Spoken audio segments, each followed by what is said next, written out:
নমস্কার বন্ধুরা, welcome back to my channel. শুরু করছি আজকের ভিডিওর আমার এখনকার কন্টেন্ট হচ্ছে আমাদের সোশ্যাল ইনফ্লুয়েন্সার প্রিয়া।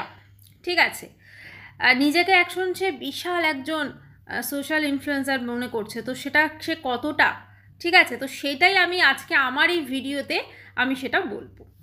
আচ্ছা, প্রথমেই বলি ইনফ্লুয়েন্সার অ্যাকচুয়ালি কাদের বলে। মানে যাদের আমরা কোনো কিছু দেখে, মানে যারা আমাদেরকে প্রভাবিত করে। ঠিক আছে, কিসের প্রভাবিত করে? ভালো কোনো কাজে, বা যাদের থেকে আমরা কিছু শিখছি, বা যাদের আমরা হয়তো আইডিয়াল মনে করছি, বা এর থেকে বেশি শেখা যায়, এটা শেখা যায়, ওটা শেখা যায়। মানে সোশ্যাল মিডিয়াতে তারা এক প্রকার মানুষের আইডল হয়ে থাকেন, বা মানুষকে কিছু একটা ভালো কিছু করার জন্য একটা প্রভাবিত করেন। ঠিক আছে, কিন্তু আমাদেরকে প্রিয়া কি কি শিখিয়েছে, কি কি প্রভাবিত করেছে? প্রিয়া আমাদেরকে সব থেকে প্রথমে যেটা শিখিয়েছে সেটা হচ্ছে কি করে মিথ্যা কথা বলা যায়। সোশ্যাল মিডিয়াতে ডেইলি ব্লগে কি করে মিথ্যার পর মিথ্যা, মিথ্যার পর মিথ্যা বলা যায়। ঠিক আছে, আচ্ছা, প্রিয়া আমাদেরকে শিখিয়েছে বিএমটি করার কোনো কিছু ঠিক নেই, না ডোনারের ঠিক আছে, না কোনো কিছু ঠিক আছে, সমস্ত কিছু একদম এখনও ঠিক হয়নি। আদৌ আমরা বিএমটি করাবো কি না জানি না। লাখ লাখ টাকা আমার ব্যাংকে থাকার পরও, আমার খামার বাড়ি থাকার পরও, আমার গাড়ি থাকার পরও, মানে 4 হুইলার, আমি মানুষের কাছে অসহায় মা মানে সেজে আমি ভিক্ষা নেব, টাকা পয়সা চাইব, এবং সেই টাকাটা যখন উঠে যাবে তখন আমি বলবো আমার তো 40 লাখ টাকা ওঠেনি, মাত্র 12 লাখ টাকা উঠেছে, তো এই টাকাতে তো বিএমটি হবে না, তো আমি বিএমটি করাবো না। ঠিক আছে, এবারে বিএমটি তো করাবো না, এবারে ধরুন যারা যারা টাকাগুলো চেয়েছে তাদেরকে প্রচণ্ড প্রচণ্ড অপমান করে, প্রচণ্ড মানে খারাপ খারাপ কথা বলে আমি টাকাগুলো, ম্যাক্সিমাম যারা নিয়েছেন টাকা, কেউ 25,000 দিয়েছিলেন, কেউ 10,000 দিয়েছিলেন, সবাই কিন্তু রিটার্ন নিয়েছে। এবং ও কিন্তু যখনই রিটার্ন চেয়েছে ও তখনই হয় লাইভ এসে একদম পুরো লাইভ প্রুফ দেখিয়েছে। কিন্তু যারা ধরুন টাকা চেয়েছে ম্যাক্সিমাম লোককে কিন্তু এটা বলেছে তোমরা আমাকে স্ক্রিনশট পাঠাও, আমি সেটা সোশ্যাল মিডিয়ায় দেখাবো, তারপরে আমি টাকা দেবো। এমনকি কোথাকার কোন এক অভিনেত্রী ফরেনে থাকে তাকে দিয়ে একটা ধমকি ভরা ভিডিও পর্যন্ত করেছিল। ঠিক আছে, আচ্ছা, সোশ্যাল ইনফ্লুয়েন্সার কাকে বলে? মানে প্রিয়ার দেখে আমরা আর প্রিয়াকে বলছি আর কি, মানে প্রিয়ার মতো যারা আছে আর কি, বুঝতে পেরেছেন তো? তো ছেলের মেজর না মাইনর, ঠিক আছে, কোন থ্যালাসেমিয়া আছে সেইটা ডাক্তারের কাছে আমি লুকিয়ে যাব, ডাক্তারের কাছে লুকিয়ে তারপরে আমি সেকেন্ড প্রেগনেন্সি, মানে আমি কনসিভ করব এবং সেকেন্ড প্রেগনেন্সির জন্য আমি আগে হব। ঠিক আছে, ফরওয়ার্ড হব। তো ব্যাপারটা হচ্ছে এইগুলো। আচ্ছা, কাকে বলে না, ধরুন হাজব্যান্ড কোথাও গেছে গ্রামে 5-6 দিনের কাজে, সেটাকে সে বলে দিল আমি এখন সিঙ্গেল মাদার, আমি একাকী জীবন কাটাবো। এর আগেও তো শহরে ফ্ল্যাট খোঁজার সময় আমরা দেখেছি একদিনে সিঙ্গেল মাদার হচ্ছে আমাদের সোশ্যাল ইনফ্লুয়েন্সার প্রিয়া। ঠিক আছে, আচ্ছা, তো এই যে কথাগুলো বললাম এগুলো হয়তো তুচ্ছ, এর থেকেও অনেক বেশি প্রভাব বা প্রভাবিত করেছে আমাদেরকে বিভিন্নভাবেও। ঠিক আছে, মানে ওর থেকে আমরা অনেক কিছু শিখতে পারি। একটি শর্টস ভিডিও প্রকাশ হয়েছে, এটা হয়তো আপনারা সবাই দেখেছেন, তো সেইখানে ও বেশ কিছু কথা বলে। আচ্ছা, সোশ্যাল ইনফ্লুয়েন্সার কাকে বলে? মানে প্রিয়ার মতো যারা আছে, হাজব্যান্ড হঠাৎ করে বললাম যেটা আগেই বাইরে হয়তো গেছে কোনো কাজে, সেইটাকে ধরুন মানে হাজব্যান্ডের প্রশংসা করতে বসে যাওয়া ক্যামেরার সামনে বসে। ঠিক আছে, মানুষকে কন্ট্রোভার্সি ছুড়ে দেওয়া, এবারই সেগুলো নিয়ে যখন মানুষজন বলবে তখনই কিন্তু মানুষজন ওর কাছে খারাপ হয়ে যাবে। আজকেও অনেক বড় বড় কথা বলল একটা শর্টস ভিডিওতে, যতটা বলা যায়। কিন্তু ও কি একটু ভেবে দেখেছে এই যে সিবিএসসি বোর্ড নিয়ে যে নটঙ্কিটা হলো, ও যে সিবিএসসি বোর্ডে ওইটা একদমও কনফার্ম ছিল যে হ্যাঁ সিবিএসসি বোর্ড, ওটা সিবিএসসি বোর্ড এবং ওখানেই ভর্তি করবে, তারপরে কিন্তু এই ভিউয়ার্সদের কথা এবং এই কন্ট্রোভার্সি ক্রিয়েটারদের কথা শুনে ও কিন্তু অন্য একটি সিবিএসসি স্কুলে ভর্তি করলো। ঠিক আছে, তো প্রথম কথা হচ্ছে যে সোশ্যাল মিডিয়াতে তুমি যখন কোনো কিছু একটা বলছো তুমি যদি ভুল ইনফরমেশন দিচ্ছ যেটা তুমি বিএমটির জন্য দিয়েছিলে, তাহলে সেটা কিন্তু মানুষজন বলতে বাধ্য এবং বলবেই। কারণ এখন কিন্তু ওইটা নেই যে তুমি যা খুশি করবে এবং সেটাকে মানুষজন দেখবে, এটা নয়। আর যেহেতু ডেলি লাইফে তোমরা ব্লগিং করো, তো সেটা যদি সিরিয়ালের দিকে ক্রমশ চলে যায়, সেখানে যদি একটা এপিসোড টু এপিসোড হতে থাকে, তখন কিন্তু মানুষজন সেটা নিয়ে প্রশ্ন করবে এবং প্রশ্ন করার মানে অধিকারও কিন্তু সেটা ভিউয়ার্সদের আছে। ঠিক আছে, এবারে আমি ওই যে শর্টস ভিডিওটা দিয়েছিল তার কমেন্টস বক্সটা একটু আপনাদের পড়ছি, এবং সেই কমেন্ট সেকশনে আপনারা দেখতে পাবেন যে কি কি সে করেছে বা কি কি বলেছে মানুষজনের মতামত।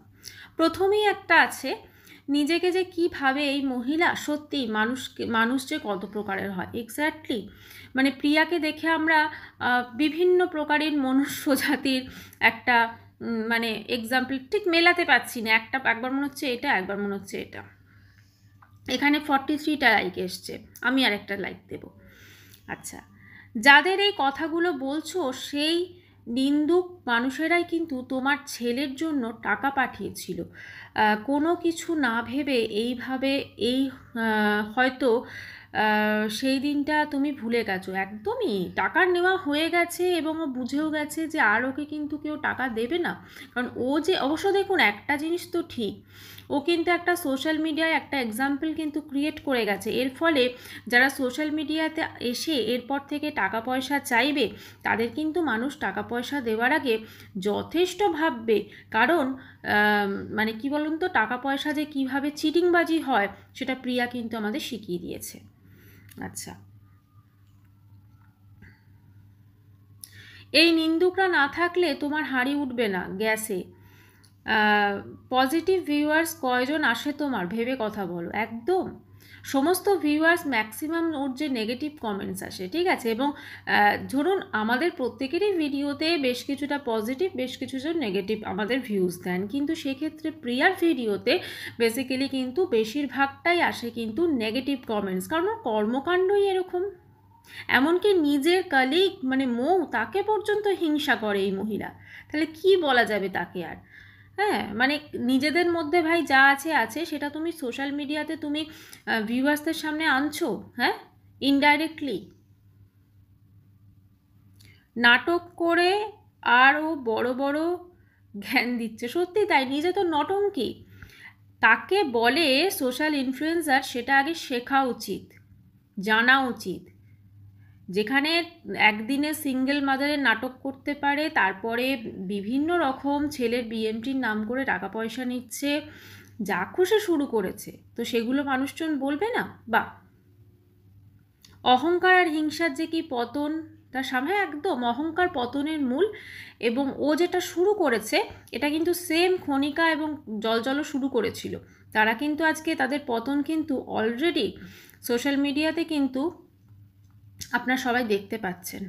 ঠিক আছে, কারণ ওদের যদি অত অহংকার না থাকতো, তাহলে কিন্তু আজকে এই দিনটা ওদের দেখতে হতো না। ভিউজের কি অবস্থা!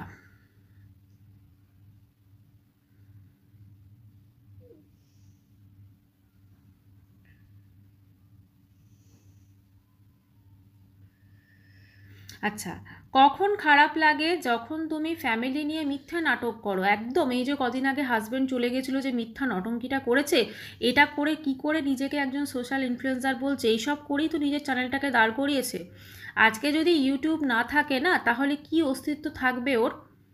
কি অস্তিত্ব থাকবে? আজকে যদি ইউটিউব না থাকে, যদি হট করে ইউটিউব টিকটকের মতো যদি ব্যান্ড হয়ে যায় বা বন্ধ হয়ে যায়, কি অস্তিত্ব থাকবে? আমাদের কিন্তু প্রত্যেকেরই একটা প্রফেশনাল আলাদা জগৎ আছে এবং শিক্ষা দীক্ষা আছে, সেই অনুযায়ী কিন্তু আমাদের একটা অস্তিত্ব থাকবে। কিন্তু ওর কি অস্তিত্ব থাকবে? নিজেকে অনেক বড় মনে করছে, তো সত্যিই কি অতটা উচ্চ আসনে পৌঁছতে পেরেছে?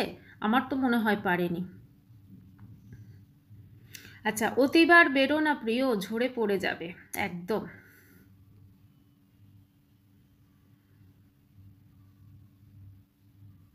আর তুমিও সুযোগটা বারবার করে দিয়েছো, তুমিও পেরেছো একদম। তুমি মানুষকে কন্ট্রোভার্সি দেবে, তো মানুষ সেটা নিয়ে কন্ট্রোভার্সি করবে না? অহংকার পতনের মূল। তোমার কথাগুলো শুনে মনে হয় তুমি কত এডুকেটেড, কিন্তু আসলে তো তা নয়। যে একটা সামান্য বাংলা বানানো, এমন কিছু বানানো যখন দেয় টাইটেলে থাম্বনেলে, দেখবেন অনেকাংশে ভুল করে এবং সত্যিও অনেক কিছু। দেখুন, সত্যি কথা, সোশ্যাল ইনফ্লুয়েন্সার বলছে তো নিজেকে, কিন্তু ওর যে বাল্যবিবাহের কথাটা বলেছে, একদম পড়াশোনা না করে পালিয়ে গিয়ে একজনকে বিয়ে করা, ওর হাজব্যান্ড নেশা করে, এইগুলো সোশ্যাল মিডিয়াতে বসে সে যখন আলোচনা করছে, এগুলো কি সত্যি একজন সোশ্যাল ইনফ্লুয়েন্সারের নমুনা? সেটা ফার্স্টে ওকে কিন্তু জানতে হবে। জানে তো না কিছুই না, নিজেকে বিশাল সোশ্যাল মিডিয়ায় লোক ঠকিয়ে মানে পয়সা উপার্জন করছে, ভাবছে বিশাল কিছু।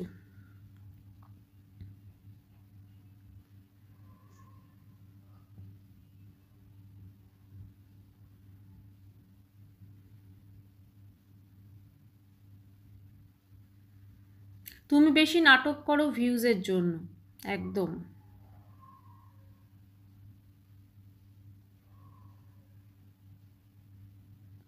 এর তো কারুর সাথেই হয় না, শ্বশুরবাড়ির পাড়ার সঙ্গে ঝগড়া, শ্বশুরবাড়ির লোকেদের সঙ্গে সম্পর্ক খারাপ, এই ওই সেই সবাই খারাপ ওর কাছে। এমনকি নিজে যেটা আগেই বললাম, যারা কালিগ, যারা ওর সমকক্ষ ইউটিউবার, তাদের সঙ্গেও সম্পর্ক খারাপ। ওর মোটামুটি সবার সাথেই সম্পর্ক খারাপ, ঠিক আছে।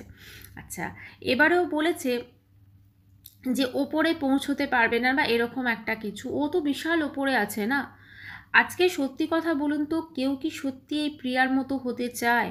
কেউ কি সত্যি চায় ওর মতো একজন হতে, যে কথায় কথায় মিথ্যে কথা বলে?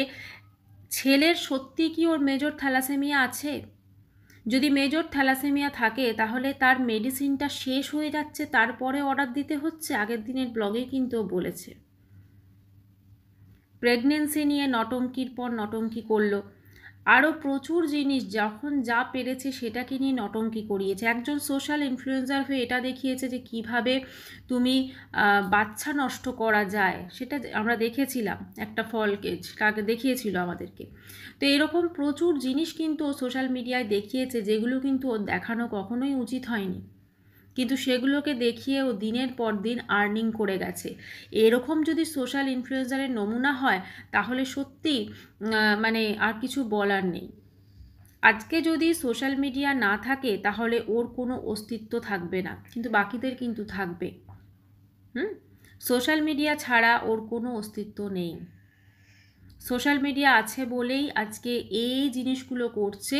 তবে আমার যেটা মনে হয়, অহংকার পতনের মূল, খুব তাড়াতাড়ি ওরও পতন হতে চলেছে, কারণ ও যেভাবে মিথ্যে কথা বলছে। এবং আপনি ভাবুন যে একজন 5-6 মাসের প্রেগনেন্সি, তাই তো, ওর মধ্যে প্রেগনেন্ট ও একজন ওমেন, তো সে কীভাবে সব সময় নেগেটিভিটি তার মনের মধ্যে চলছে, সব সময় তার মনের মধ্যে নেগেটিভিটি চলছে। আমরা পরপর যদি দেখি জিনিসগুলো, হাজব্যান্ড চলে যাওয়া নিয়ে নটঙ্কি হলো, এই হলো সেই হলো, যারা কন্ট্রোভার্সি ক্রিয়েটার তাদের কিছু জনকে ফোন করে ভিডিও কল করে দেখাচ্ছে, যা নয় তাই শুরু করেছে। যাই হোক, একটা জিনিস তো অবশ্যই আমাদেরকে চোখ খুলে দিতে পেরেছে, যে সোশ্যাল মিডিয়া চোখ বন্ধ করে কাউকে কখনো টাকা পয়সা দেওয়া বা সাহায্য করা উচিতও নয়, ঠিক আছে। কারণ যার নিজের ক্ষমতা আছে, যার নিজের গাড়ি আছে, আবার বাইকও একটা কোথা থেকে চলে এসেছে, বলছে এই বাইকটা নাকি আগে ছিল, বন্ধক দেওয়া ছিল, সমস্ত কিছুই চলে এসেছে। তো সবই যখন আছে, এর থেকেও যাদের খারাপ অবস্থা, রিমিরূপা তো দেখিয়ে দিয়েছে চোখে আঙুল দিয়ে। রিমিরূপা চোখে আঙুল দিয়ে দেখিয়ে দিয়েছে কিভাবে কোনো কিছু টাকা পয়সা না থেকেও সঠিক প্রসিডিওরে গিয়ে কিভাবে বিএমটি করাতে হয় এবং সেটা সাকসেসফুল হয়। ওর ছেলের যদি সত্যি বিএমটির প্রয়োজন হতো না, ও বিএমটি করাতো, প্রিয়ার কথা বলছি। কিন্তু ওর ছেলের, আমার যেটা মনে হয়, মাইনর থ্যালাসেমিয়া, এবং সেটার জন্য হয়তো বিএমটির সেরমভাবে প্রয়োজন নেই এই মুহূর্তে হয়তো, তো সেই জন্য সেটা মেডিসিনের ওপর চলছে। যাই হোক, বাচ্চা নিয়ে কিছু বলতে চাই না, সে অবশ্যই বড় হোক, সুস্থ থাক, ভালো থাক, সেটাই, যেটা তার বাবা মা মনে করেছে যে ট্রিটমেন্ট করাবে, কিন্তু সোশ্যাল মিডিয়ায় তুমি বিএমটি করাবে বলে যে ধরনের নটঙ্কিটা করেছিল, সেইটার আমরা তীব্র বিরোধিতা করব, ব্যাস। আর যখনই দেখবো যে ও মিথ্যা কথা বলছে, যখনই দেখবো নটঙ্কি করছে, যখনই দেখবো ওর কথার সঙ্গে কাজের মিল পাচ্ছি না, তখন অবশ্যই সেটারও আমরা তীব্র বিরোধিতা করব। তো যাই হোক, আজকের ভিডিওটা আমি এখানে শেষ করছি। চ্যানেলটি ভালো লাগলে অবশ্যই করে সাবস্ক্রাইব করার অনুরোধ রইল। দেখা করছি নেক্সট ভিডিওর সঙ্গে, ততক্ষণের জন্য সবাই খুব ভালো থাকবেন, বাই।